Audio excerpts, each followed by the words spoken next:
here at day one on our project.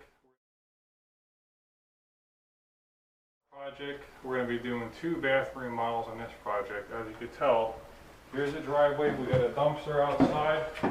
We got tarps down the garage floor. Everything is protected. Now we're going to show you every step we take is going to be protected.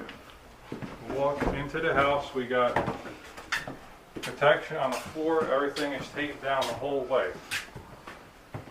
Everything is completely protected. Any debris that fall, nice hardwood floor, nothing's going to get damaged. All the way through here, and you can see the stairs has self-adhesive plastic on here.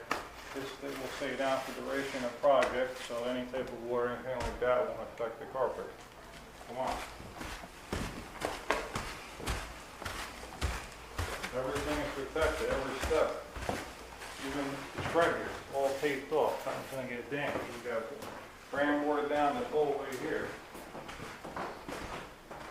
Always completely protected. Now where we work in the master bedroom, we protect down most of the floor here. They got a bed, so we got everything protected as much as possible the whole way here.